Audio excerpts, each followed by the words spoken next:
So welcome everyone, I'm Kerry Anderson, for those of you that don't know, and I'm from Startup Central Victoria, which is led by the City of Greater Bendigo, funded by the Victorian State Government and resourced by the wonderful La Trobe University. So thank you, Lauren, for being here tonight to support us.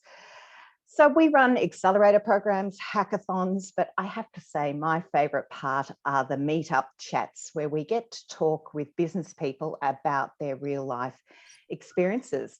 And tonight's special guest is a really good one. But first, I'd like to acknowledge that and extend my appreciation for the traditional owners of the land that we are meeting on today. The Central Victorian region crosses the Yorta Yorta, the Dja Dja Wurrung, and Taungurung country. I was on Taungurung country yesterday. So we pay our respects to leaders, elders past and present and emerging. So let's get on with the topic tonight. Maryann Thexton is CEO and co-founder of BioAs, which is a subsidiary of the Mile Group Corporation. It's quite complex. We'll get her to explain it all. This company was winner of the 2021 Nutra Ingredients Asia Startup Award. So when we're talking about startups, this is why we need to pay attention. In a previous life, Maryann was a horse trainer when she came up with the idea to improve equine health, a product called Dynovite, which I just happened to sell in our stock and poultry store. So we crossed paths years ago and didn't even know each other. But more recently, Maryann's delved into an entirely new sector, and she's generously agreed to share her startup journey with us.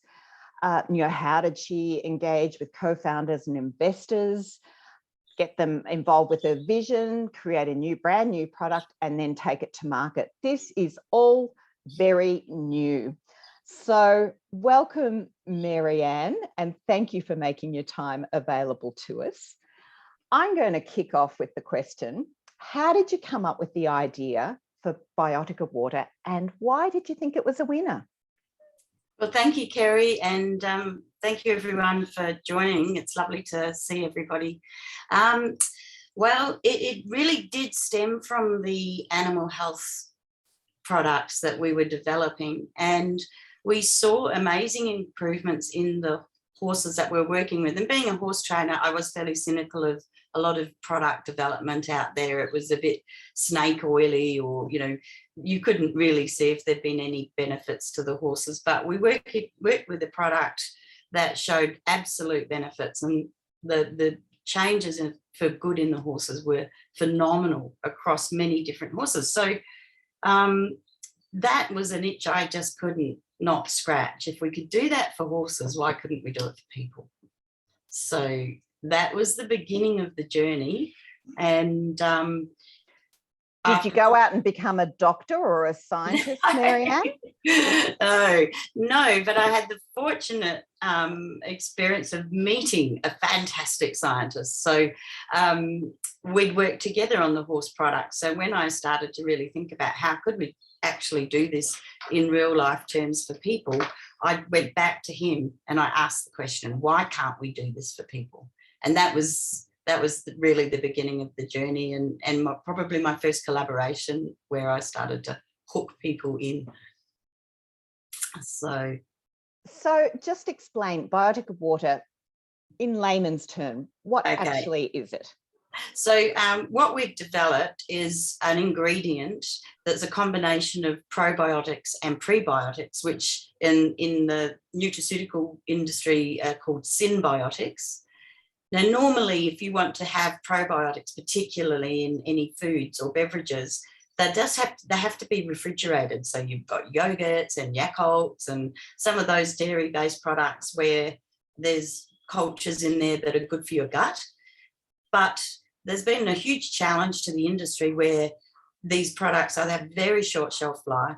Quite often the microbes in there either don't survive the shelf life anyway, or they're destroyed in your gastrointestinal tract by the high acid levels. So we had developed a product for horses that was shelf stable, had like years of shelf life, and it got through the acidity of the horse's stomach and into their hindgut, which is where they do all of the fermentation and absorb all their nutrition. So the challenge was to see if we could actually reproduce that in shelf-stable foods. And we picked a beverage because A, there's a huge market gap. B, it was convenient. And C, it was the biggest challenge because high water activity by default stimulates high microbe activity. So to get something that would live in a bottle of water on a shelf at room temperature for 2 years and not germinate until it was in your colon was the scientific challenge that we bit off a huge chunk, and it's taken us about 5 years to chew it. Oh, easy peasy. That's, just sounding a dream run already. Yeah. So you've got the idea. Have you gone this alone? You haven't done it alone. How did you get some co-founders to come onto your vision? How did you convince them? Well, I think it was, it's really interesting because I've gone back and reflected on some of these questions and how we formed as a team, how we behaved in an entrepreneurial sense. And I was doing an MBA at the same time as starting this business. So I kind of had a very introvert look at what we were doing based on some of the learnings and some of the theories in the MBA. And really it is all about using the means that you have. And I took that on board really well. That's my skill set, my history, and then the people around me that I could engage to join me on the journey. So that was the first step to even getting this business off the ground. And so I reached out to past connections. I've got a beverage background in the beverage industry, so I reached out to people in the food technology side, which I didn't have skill sets in, reached out to the scientists in the animal health who had microbiology skill sets. And I guess I was passionate enough about it to engage them. The idea did appeal. They could see a need for it. I'd done some market research, so I'd identified the uniqueness and the value proposition that was around what we were trying to do. So pretty much I pitched it to the food technology company that is now our exclusive distributor. I pitched it to the scientists to see if I could get them to, give me their expertise. And we lived on sweat equity noodles for quite a long time. So not 2-minute noodles, but equity noodles, we called them. So did you set up a formal structure? Did they all join a structure, or some of them worked for you, or you were all co-founders? Well, it's a really interesting journey so basically we set up formal structures, but my other co-founder is Lynette Rouse, and Lynette's a life science scientist and I'd known her personally. So we talked and we said we need to be working on our passionate projects together. And we formed a company, and then our microbiologist came in, and then we realised that we had a couple of other skill sets missing in our team. So we basically set up different structures and shared the equity amongst people as they came into the team. And one of the key mindsets that we had from day one was it wasn't about how much of this business we own as individuals. It was about the value of the business.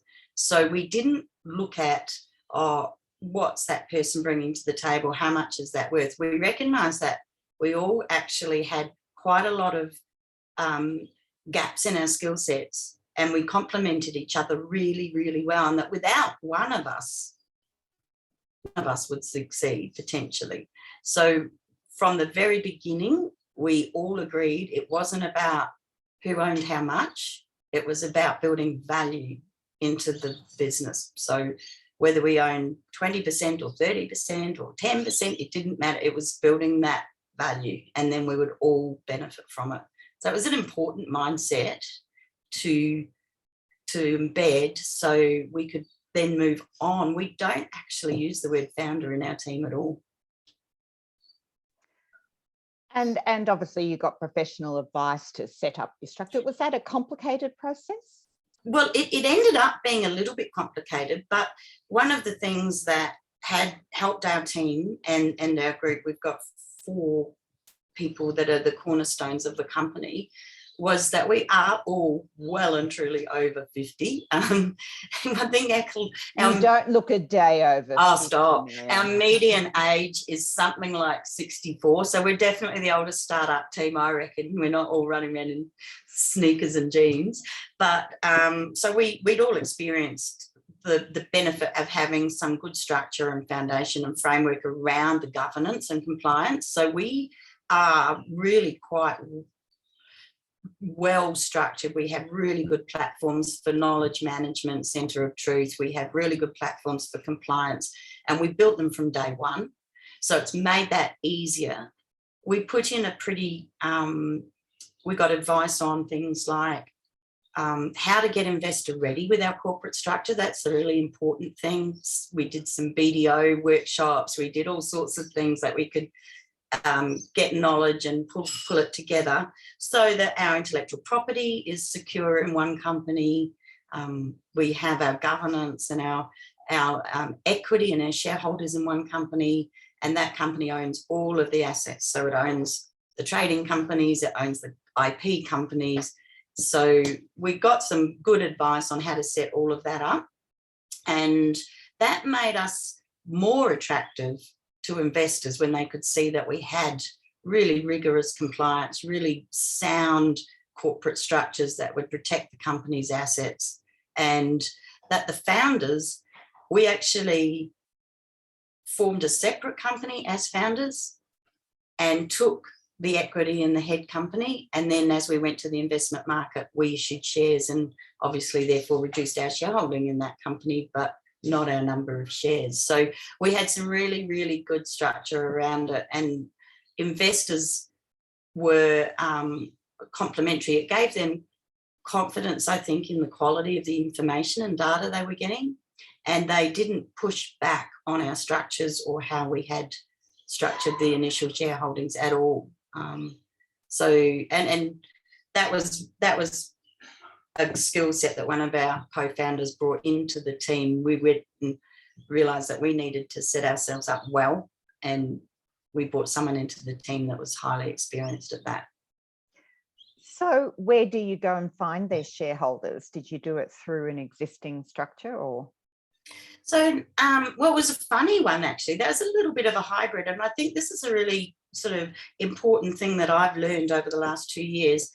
I reached out. Obviously, we went to friends and family, which is your first port of call, and I was really nervous about that. We had a lot of people following our journey that know us well, and of course, you feel a bit odd asking friends and family to invest in a business maybe that you've been getting we're pre-revenue, but I was really humbled by the number of people that wanted to invest in the company and trusted us based on what they'd seen and because they know us. And one of the team that we brought in, Jeff, he's the one that took us to the investor market. He was like, no, you've got to be really, really truthful in your representation of your business. You know, these are your friends and family. You do not want to upset them. You've got to give them a really good opportunity to come in at ground floor level. And part of preparing for that, I reached out to a couple of high-level people in the corporate industry that I'd met through training. I'd trained racehorses for directors of listed companies and things like that. So I sent our information memorandums to them. I wasn't asking them to invest. We weren't in any shape that some of these people would invest in us, but I asked for feedback on the proposition and how we were presenting it. So I did that with people that had been on the Qantas board and things like that, who were all people that gave me enough time to go over our figures and come back with their comments. And we took that and we really pressure tested our assumptions on that. So by the time we'd gone to friends and family, we'd been scrutinised by some pretty harsh, a couple of VC investors and some pretty hard markers who'd given us really clear advice on how to make sure that we minimise risk and presented well. So that was really helpful. So that's just part of that whole building businesses and stuff, just reach out and ask people for help, and you'd just be surprised how many people are prepared to give you some of their time and give you feedback. And it was actually through one of those reach outs that our major investment portfolio came in, after 2 years of just saying, hey, Simon, value your feedback. What do you think? And he didn't hold back. And in the end, he said, I might like to have a look at this ourselves. And he's brought in 2 family offices into the company. So it was that constant communication. I mean, he said to me when we finally closed off the round, he said, I could have had, 20% of your company for 500,000 2 years ago. And now I've got, we've got 14% for 1.4. He said, I should have jumped in back then. But at the end of the day, the reaching out and asking people, when you identify that you've got a relationship where you can ask someone to give you their advice and expertise, it's invaluable, and you don't know where you're going to end up with it. So that's wonderful, great advice, and just so practical to hear how you went around it. But you've been on a journey for 5 years on this. You've started off with your core founders. You've gradually, and they worked remotely, I believe. Were you all in the same place, or? We've got, we've met up as a team regularly, but we have team members in Sydney and outback Queensland, north of Brisbane, Mount Tamborine, Gold Coast. I'm here at Yagambie country. And so we've got people all over the place, and we've got very used to this flat land and working remotely. And so we embraced very quickly all of the cheap or free software platforms and subscriptions where we could collaborate, and put those into our structure and into our cadence, so that we could work on Confluence, Teams, all of those different platforms to keep our knowledge and our company centralized. That was pretty important.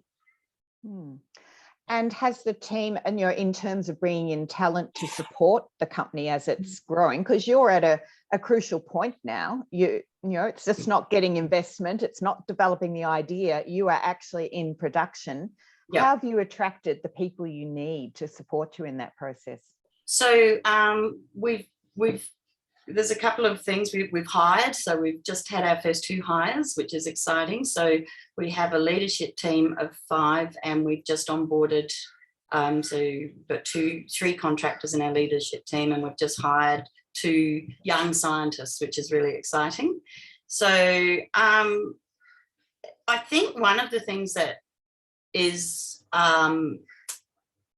attractive to people that are in our team is that we've made some really strong stands on how we behave and how we roll. And so we've embedded a very flexible work arrangement. So we're outcome driven. We don't use KPIs. We have deliverable outcomes. We agree we're accountable for delivering our part of achieving that outcome. And we just leave, we trust each other to get on and deliver that execution of what they've said they'll deliver. And because our team is a little older, they really enjoy that autonomy and that ability to manage their lifestyle, balance their work-life balance. And that's an important part of our values, because we're a wellness company. It's all about embedding wellness into everyday foods and beverages and personal care. That's what we're setting out to do. And so we've got to walk our talk. The hard part is getting the team to switch off. Saying Lenny, it's Saturday, go do something fun. You don't need to be doing this. You do go camping. I've had a few messages while you've been camping, which is great. Yeah. And you say you're not able to respond. So that's fantastic. Yeah. So thinking back over the last 5 years, what have been the biggest challenges along the way, and how did you get around them? Obviously, cash flow. It's a huge challenge for any startup. And so the key to that was being totally honest and transparent with people when we were engaging to try and achieve execution of outcomes that needed money. For example, we ran 20,000 units in a commercial plant, trialling with proof of concept. And so I was very upfront with all the ingredient suppliers. I told them exactly what we were doing, and I asked them to support us with either favourable terms, discount, or free ingredients. And there was never a wrong answer. They could say no, and that would be fine. I gave space. So, like resourcing, we had to be really inventive as to how we could resource with time and with cash. And, we bootstrapped our way through that. Aligning and reaching out to higher learning institutions, universities. So I just graduated from Bond, and I reached out to some of the people in the business faculty there that I'd been privileged to, be in have them as professors, and found great support there with just advice, some resources, meeting rooms, whatever it was that they could offer as support. So we took baby steps. We couldn't, one of the things I think is you've got to be prepared to risk resources, whether it's your time or money or both, but they've got to be acceptable risks. So I think sometimes people will go in absolutely boots and all and put the house on the mortgage the house. I just mortgage the letterbox. Let's take the baby steps and be prepared to take risk, but try and manage and make it an allowable risk that you're prepared to lose. And we did that along the way. So obviously working was not an option because I had to focus on the business. I went and cleaned houses while I was studying. My kids are like, Mum, you're living the life of a 20-year-old. You're going to uni and you're nannying and cleaning houses. But, to me, that was an acceptable risk and a risk or a sacrifice that was very much prepared to make. Challenges, I think probably pulling people from different places and different backgrounds together and creating healthy cultures and maintaining healthy culture. It's not any one person's job. It's the leader's job to help facilitate the creation of a healthy culture. And I guess getting the right people is a challenge. And I'm very humbled and lucky and fortunate that the people that have joined our team, they don't always agree, but we've worked out how to disagree really well. And that's another important thing, setting the framework of how we're going to work together as a team. Fantastic. And I always say it's a calculated risk because entrepreneurs do their research. So It's not just a wild risk, it's a calculated risk. Yeah, absolutely. Do your homework. Yeah. So where are you now and where are you going to? So right now, as we speak today, I just finished signing off on the release of 4 tonne of ingredient. So we've been manufacturing our ingredients, which are our symbiotic blends, and we have a distribution agreement, an exclusive distribution agreement with Dola, who are a global ingredient and distributor and formulator for food and beverage. So we've been meeting with Nestle and other big companies that they've been putting us in front of. So they've just ordered 4 tonne of ingredient from us. So I'm just about to write our first invoice out tomorrow. Yay! That's pretty exciting. And on the 24th of this month, we manufacture our first commercial volume of Biotica water, which we're engaged with the bottler here in Australia as, in the process of contracting them as a licensee bottler. So we are right on the eve of actually turning revenue into the company, which is pretty exciting. And obviously for the investors, very important. I think that's the other side of it too. We took just under 2 million in investment. And so the mindset changes very quickly from equity noodles and, putting in all your time, resources and, selling your car and putting it into the company and all those things to suddenly, whoa, I've got all of this responsibility we have as a team for other people's money, and we must absolutely make sure that we're accountable, we're transparent, and we treat that with absolute golden respect, and that we keep that mindset. Again, I think that's probably one of the biggest things that's important to us as a team, is that as we bring people into the company, we embrace the skills and the diversity they can bring to the team, but we don't stray from our founding values. So you sound very close and passionate about this company, Maryann. Yeah. Have you got an exit strategy? What is your plan? Yeah, we do. One of the things that's been part of our focus is, and we've invested heavily in, is our intellectual property protection. And we've put a pretty big wall around our IP. The value of the business will be apparent as we start to generate revenue, obviously, in the traditional ways that companies could be valued. And what's happening in our space in biotech and ingredients, the big companies are very active in acquisitions, predominantly in some mergers. So we see that as an exit strategy. We think there'll be a liquidity event in probably maybe sooner than some companies, because we do have some ongoing R&D that's quite innovative that we will commercialise. But, we're having a lot of fun now, so the multiple is going to have to be pretty attractive to take us out. But that'll be the shareholders' decision. The shareholders are the ones that have invested, and they're the ones that have given us now the resources we need to build that value into the business. And so that's our job. And I think having Dola as an exclusive distributor is a very strategic plan. They're quite active in that sort of investment and mergers and acquisition space. They're often buying out companies that, at the end of the day, they're not going to be able to copy us.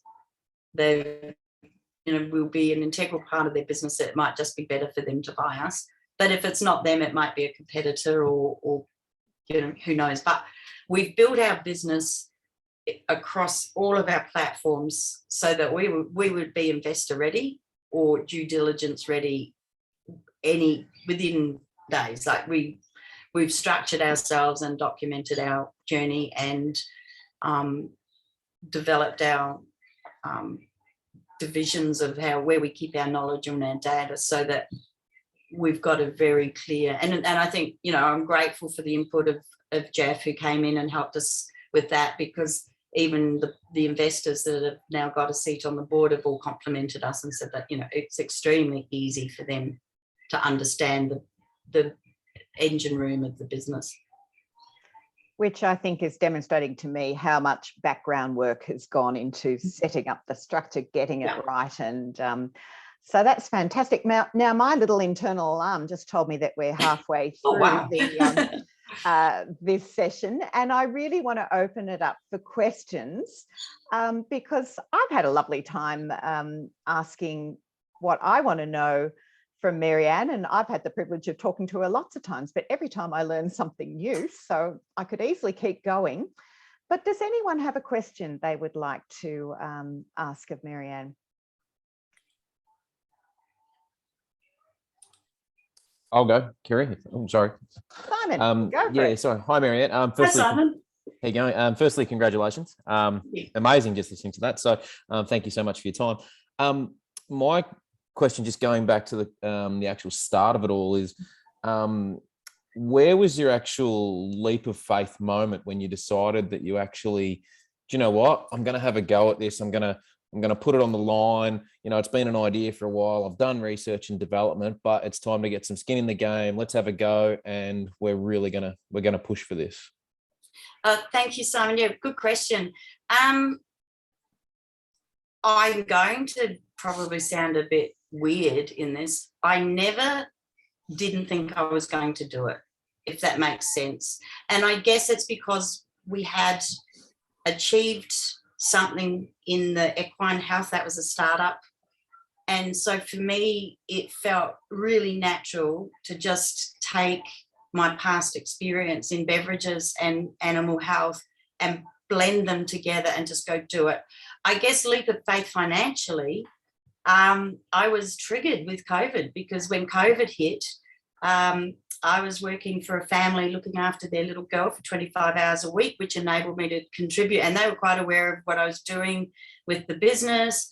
And of course, everything changed. And they said, look, we can't keep you on. We're all home, stuck in isolation, and we'll get back to you when everything's normal. And it was like, nothing's normal ever since. So that was really the leap of faith, Simon, where I had to go, you know what? I'm just going to have to commit all of my hours to this and move really quickly to get this happening so that I can get a job. Because it doesn't sound like a cheap operation to start up. You know, it sounds like a pretty select, obviously, field. You'd be really surprised how, this is the thing.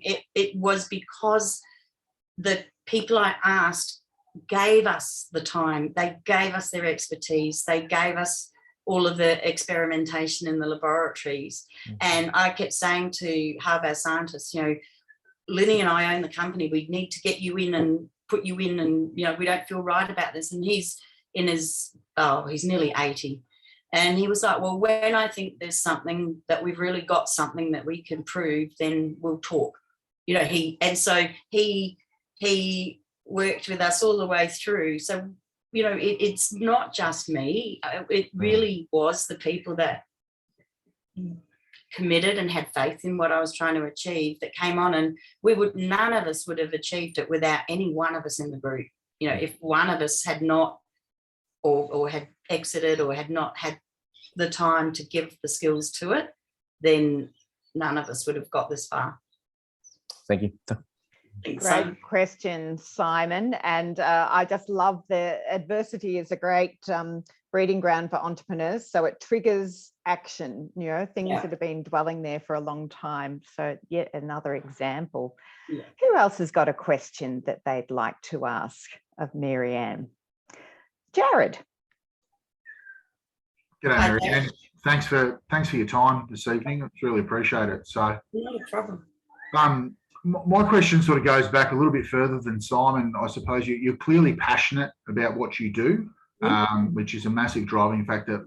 Was there a catalyst moment for you where you sort of really went, there needs to be a product here, there needs to be something filling this gap in the market? Or was it something you've seen other products try and fail? Is that sort of where you sort of got that inspiration from? Good question, Jared. I think it was exactly what you said, was a gap in the market. I wanted a reason to be able to take the technology to market, and I would have been devastated if I'd done all the work and found that it was all over Europe and North America, and, you know, too bad, so slow, whatever. So going back to what Kerry you talked about, is I did a lot of research and looked for gaps in the market. And we found a gap. We found that there's not a healthy children's beverage that can go in the lunchbox to school, and that it would not come home all yucky. You know, parents are trying to send yogurts and all sorts of things to school. And we developed and we produced a really beautiful gut health drink for kids that could survive the lunchbox. I've got pallets of it around the place here, and kids love it. What we didn't get was the costings right. So we couldn't get that to market in a commercially viable format. So that was when we went, okay, but we can do water. We can do just water, and it's beautiful and it's still got all those benefits. So, yeah, I think the passion was trying to work out how we could embed wellness in food and beverages. We found a gap. We thought we had it nailed, and then when we finally sat down and did all the margins and worked out what Woolworths wanted for it, we talked to Woolworths. We're like, oh, we don't even have a product. We'd be doing this for free. And that's when we realised that we don't need to take all these brands to market. We just need to enable existing brand makers to improve their product offerings and innovate. So that was an aha moment. It was like stone, and then diamonds. So, yeah. Thank you very much. Thanks, Jared. I think Nicole is next. Yeah, I just had an interruption there, so I didn't quite hear the end, but I think you started talking a little bit. Can you hear me okay firstly? Yeah. I think you started talking a little bit about the kind of the next step, which is marketing. Are you in charge of marketing from now on, or is it Dola? Is that the right pronunciation of your? Yeah. So we've taken an approach of, yes, we will market our product. We'll provide marketing tools, support, technical and customer facing support for Dola, because we want to give them every amount of support we can. So we will be looking at and we've got B2C and B2B strategies. It's an interesting approach because lots of ingredient suppliers, and having come from an FMCG background, you just get bags with a bit of a product information label on it. And, you know, a lot of suppliers of ingredients in the industry don't actually brand it really heavily, and they don't market it at all. We've taken an approach that we would like to build value behind our brand. We've already had one company ask if they can use our logo on their packaging, on their finished goods packaging. So that's where we see an opportunity to add value for our stakeholders, both as our customers and also our internal stakeholders, where if we support the brand with some marketing and we take that education and do the heavy lifting on the education from a B2C space, then we're going to add value for all of the stakeholders right along the supply chain. So it's hard work. It's not something, I'm sure we've got some marketers here.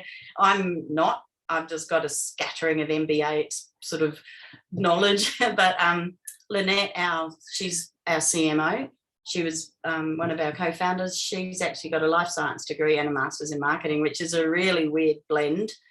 She's a data-driven marketer, so she doesn't let us do anything without doing the research. So it's like, no, I need to go and research that, which is a good discipline to have. So yeah, we are taking that whole bioas education forward, and we've committed a significant part of our revenue stream to marketing. Thanks. Great question, Nicole. Something just popped into my head. I mentioned in the intro the award that you won, the Nurture Ingredients Asia Startup Award. Do you feel like that made a difference to your journey at all, Maryann, or not?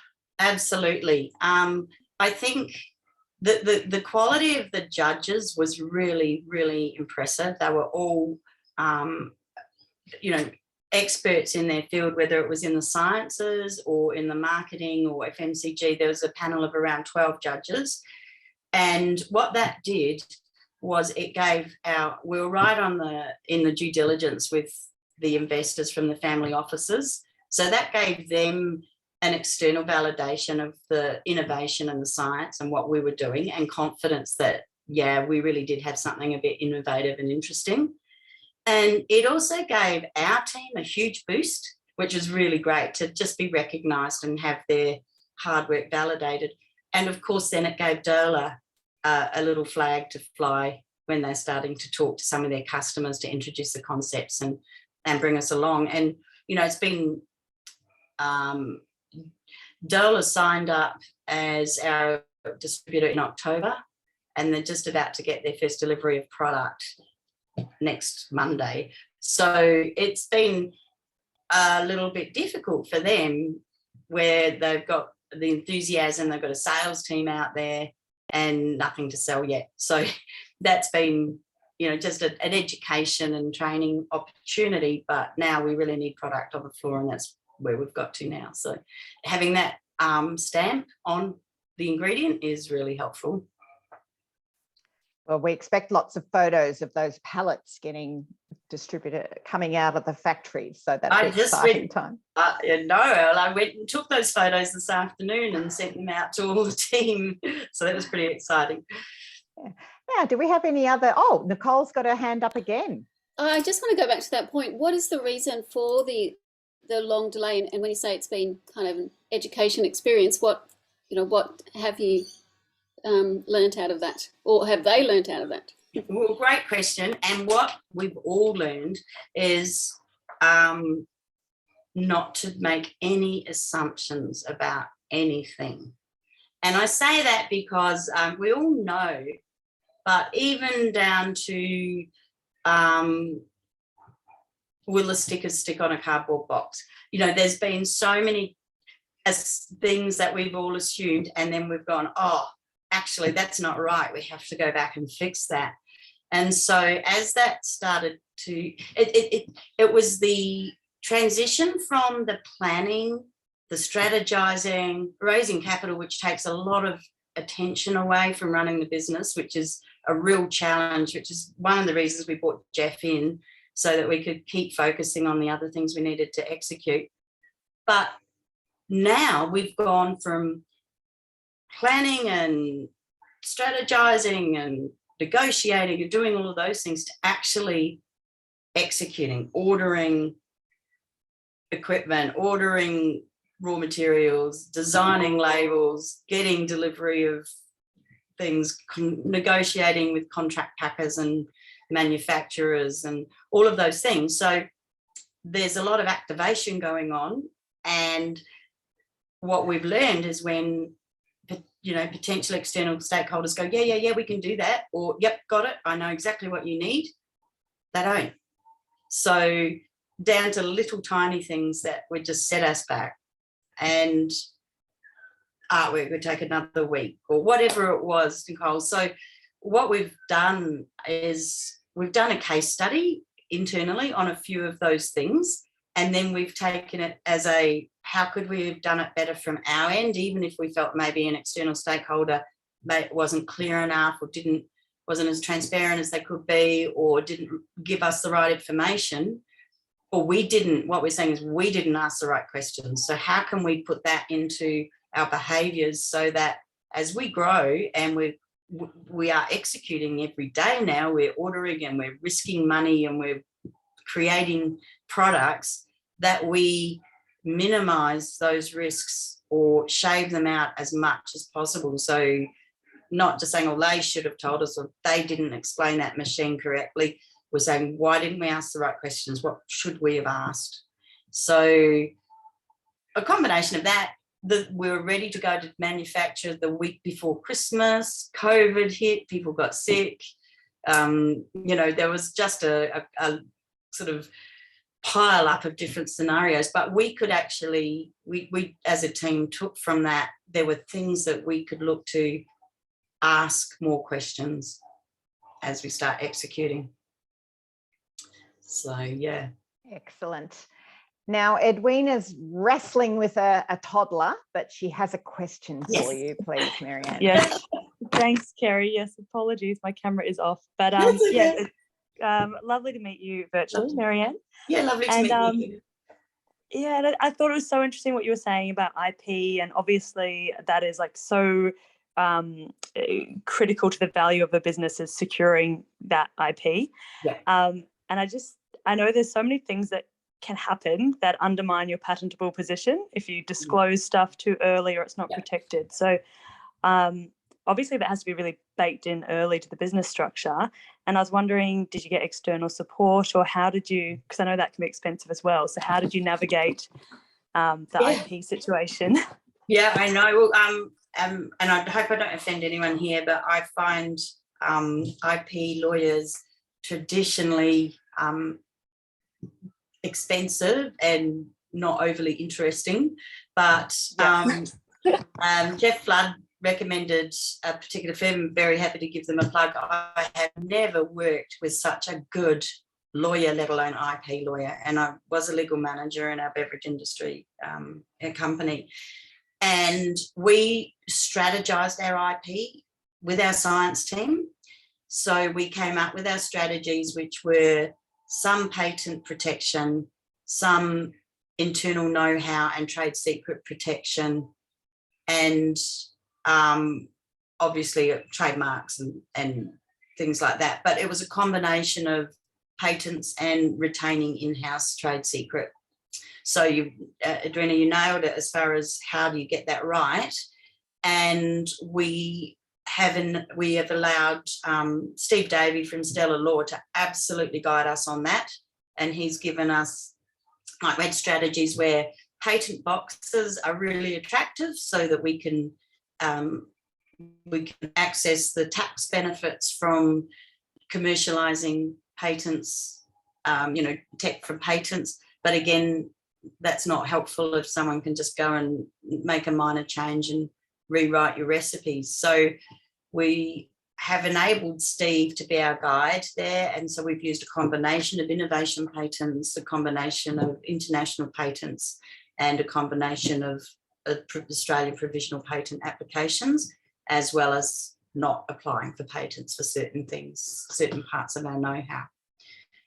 But I couldn't possibly have done that myself, or our team couldn't possibly have done that without that expertise. We did an innovation patent all by ourselves, and we did a few trademark applications, and then we're like, oh, no, this is getting messy. We need some help. And we got the best IP lawyer I've ever come across, which was great, and very reasonably priced. That's a great recommendation. And it's always good to talk to other people that have been through the process. Sometimes they take 2 or 3 tries to get the right professional firm. So Steve's awesome. Yes, and Edwina's nodding along. She's very in agreement with that. Were there any other questions? Because we're drawing to the end of our conversation. We can take another one. One, while anyone's thinking of a last minute question, is I was really intrigued. You've got so many life experiences. You've been in the beverage industry, you've been in the racing industry, and then you did an MBA as a mature student. Looking back on your business activities before the MBA and post MBA, how has it changed you? That's a great question, and I was reflecting on that today. But I think doing the MBA, there was a lot of stuff. I'll be perfectly honest. There was a lot of stuff in the financial subjects and a lot of the subjects that were just real life in a degree situation. But the strategic thinking, the critical thinking, some of the internal looking into, internal behaviours and self-awareness, and also, getting a sort of learning to be a little bit vulnerable as a leader, and learning to understand how diversity in teams can work really well, because I probably hadn't been in that environment for quite a long time. So a lot of the hard business sciences were quite familiar to me, but the softer subjects and the critical thinking, I guess research and analysis, I was terrified of it because referencing and all that sort of stuff, I was thinking, this is going to be awful. But I actually really enjoyed it, and I really enjoyed that digging deeper and researching and trying to get the insights out of the data that you've collected. So that probably was a skill that I didn't have prior to. Not great at it yet, but enjoy it and continue to use that to try and gain insight for doing better. Great. Thanks, Maryann. Now, John Sherwood, we have a question. Yep. I guess my question, I wasn't quite clear on it. You've said, it doesn't matter how much each person owns as far as percentage of the company goes. Is that, I wasn't quite clear if that's like, you've just, it's not really discussed, or you all just went like even Stevens? So we all just went even Stevens. All right. Easy. Yeah. From day one, we just went, you know what, let's not even, how much should we give this person to come in? It's just like, we need them. It's not about how much we each own compared to each other. It's what the value is that we can bring to the table. All right. Cool. Thanks. Good question, John, and the clarity there. Yes, so thank you. Maryann, I'm just wondering, we've asked a lot of questions. Oh, Simon has another question. Yeah. Sorry, guys, just a quick one. Obviously, startups would, we probably all think we've got me as a young person sort of thing, I think I know a little bit about business as such, but obviously I certainly don't know by any means the world or anything like that. But how much are you actually still in your position just rolling with the punches? When I'll cross that if it comes up, that sort of thing, or because I look at things from quite a negative way sometimes. Like I look for negatives to see, and probably I'm a little bit too cautious at times. But with my project at the moment, I've tried to spin my mindset around to be more positive and more just go for it sort of attitude. and I'm just coming across little hurdles, which I'm crossing sort of thing, but how much still in your position and even from the start to where you are now, are you actually plan for absolutely everything, or is there still times where you're just like, you know what, if something comes up, we'll cross that bridge later, sort of thing? Yeah, good question, Simon. I think I've always been we'll just deal with that if we have to kind of person. But now I'm in the industry that we're in, the investments that we've taken, the products we're producing, we have to really plan ahead. And so we have to really take control of risk and mitigate risk now. And so I've had to be very self-disciplined and say, right, not, oh, well, we'll deal with that if it happens. Now I've had to actually really lead and drive we need to preempt, we need to know what's going to happen, and we need to manage that outcome. We have to manage the outcomes. And so I think here's a good example. We identified this week, just before we went to print on the cartons and the outers and all the identification of our 2 ingredients we produce, that there's some confusion in the sales team. There's confusion around our coding and our naming. We're like, oh, and I said, guys, if we're going to change it, we'll change it now. We're going to have to change it as we grow, because we'll bring more product in and we'll create more confusion. Let's do it now. It's going to hurt, but let's do it now. It won't hurt as much as if we do it in 6 months' time when more people are confused. And so we had to just pull stops and get the artwork changed. And of course, the printers pushed back and everyone moaned and all of that sort of stuff. But it was a case of saying, well, you know what? We can control this now. We can prevent that from happening. It's not going to be pleasant for the next 24 hours. And today when I went over and had a meeting with the team, they're like, you know what? When we saw you change all the names, but, we can see why you did it, and it was a great move. So sometimes you do have to just make those. I mean, it's not a tough call, but I knew that certain people would be inconvenienced and not happy about that.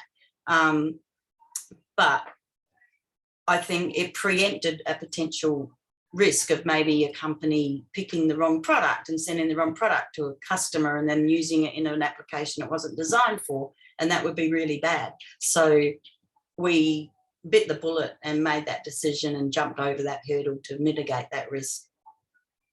Have I answered your question?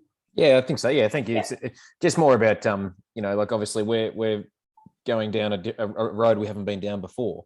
And, sometimes there's going to be roadblocks and we can't foresee those roadblocks and things like that. And, we're obviously, when we are starting up, it's, it's quite a nervous excitement. Yeah. But, keen to know exactly, because, no one would ever proclaim, I presume, to know everything. But, obviously when you're starting up, it is quite a nervous, exciting journey. It is. I know when we went and produced those 20,000 units in Tasmania, and that was a big commitment, and we all flew down. It was a momentous occasion, and I was just sweating bullets that when we got that product through the pasteurizer and out the other side, that our microbes were still alive. Like we'd done it in the lab, but we'd never done it in a plant, and we just had to take that, jump that hurdle and do it, or we'd never have got off the ground. Yeah, beautiful. Thanks. Yes, I don't think an entrepreneur's journey is an easy one ever. And if things are all going swimmingly, I'd be worried. Almost. Yeah. Maryann, any last words of advice that you don't think we've covered that's popped into your head? We've covered a fair range of questions. Yeah. Great questions, everyone. Yeah, they've been awesome questions. Thank you all very much for giving me your time. And I think a couple of questions have been around it about that leap of faith and about, how you get the confidence to keep pushing through. I just tell our team and myself, when we get challenges and things that maybe you think, oh gosh, I didn't know this was going to happen, or I didn't expect this, and it can come from a a professional relationship. It could come from a physical thing not working out properly, or someone you thought was going to buy into it and support you and they pull out, or whatever that is. I've just said to myself, this is just a job. It's just a business, not my job. This is just a business chore. It's just a business problem, and there's always a solution. So it was about just having that positive mantra around the roadblocks that you do come across. They're just things to fix, and they're just a problem to solve. And some of them are like that big, and some of them are just, bury you. But, at the end of the day, I think if you manage allowable risk, so the outcomes can't break you, they might slow the journey down, or they might cause you to have to pivot or do something slightly different. But if you are not fearful of failure from a catastrophic point of view, you can break it into bite-sized pieces and solve those problems. And I think that's what stops a lot of people from not getting there. Is a problem can be, this is the last thing I'll share, and I know it's probably everyone wants to go. Way back when we started the beverage company many years ago, and we were scaling so quickly we couldn't afford to pay our bills. And the bottling suppliers and the orange juice suppliers were all very supportive, but, breathing down the phone every second day, wondering if they were going to get paid. And I dreamt that night, and I'm in bed and I'm like, oh my gosh, we can't pay that little old lady her $10. And I woke up in the middle of a nightmare because we couldn't pay the little old lady $10. And I realised that, that was the manifest of all the creditors. So we called all the creditors together. We said, look, this is where we're going. This is what we're doing. This is what we need help with. And they all gave us an extra 30 days, and away we went. And it wasn't until I actually faced that problem very openly and transparently and told our supply chain what was happening and the reason why we were struggling to pay our accounts. And they were like, oh, all right, well, if you need 30 days because you've just got a big order from Woolworths, that's fine. So it's about breaking the problem down and just working out how to solve it. I think that's one of the key elements of a startup and keeping going forward. I think that's a wonderful piece of advice to end on. And I think that what's come through the chat today are your strong values, your commitment to the team and the communications, whether it's your suppliers, your investors, whoever, your customers. I think that's what's holding you in good stead, Maryann. So I just think thank you from all of us for sharing your journey, and we wish you the best of luck with your new product. We want to see it on shelves everywhere, and we'll be watching to see where your journey takes you, because this is still just the beginning. I know. It's exciting. Thank you so much, Kerry, and I'm really grateful that everybody chose to dial in tonight and share the story with me. It's been a fabulous story. Good questions and great chat. Thank you. All right. Thank you so much. And thank you, You're Lauren, welcome. for looking after us. Yes, Lauren, thank you. Lovely to meet you all.